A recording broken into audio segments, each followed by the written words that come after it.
Hello guys. So in this video we will learn how to bounce from the edge. So so when I have paused this, so how to get back to the original position? First we learn this. Just click on reset and you're back to a position.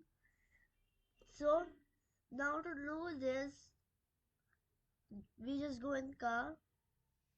Then there is a method isAtEdge. So let's see how to type it. If isAtEdge, this whole is a one word and not like this separate words. In isAtEdge, I is small but A and E are capital.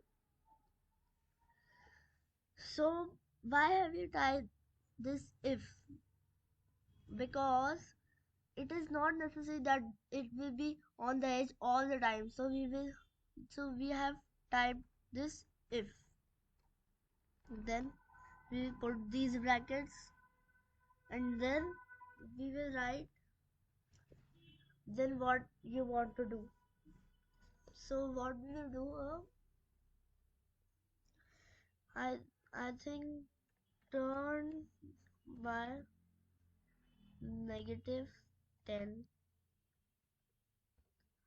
So so it just means if it is at edge, then it will turn negative 10 and continue moving in the world.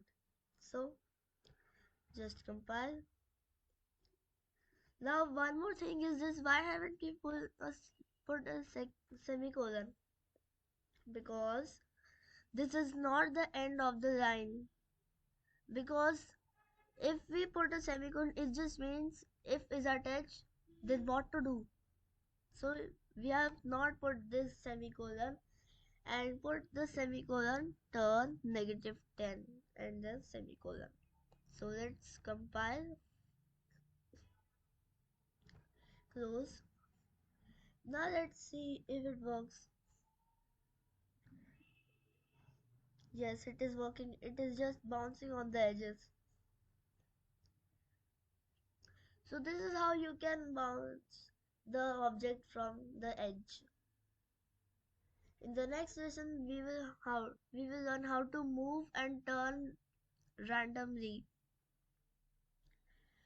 See you next time. Thank you.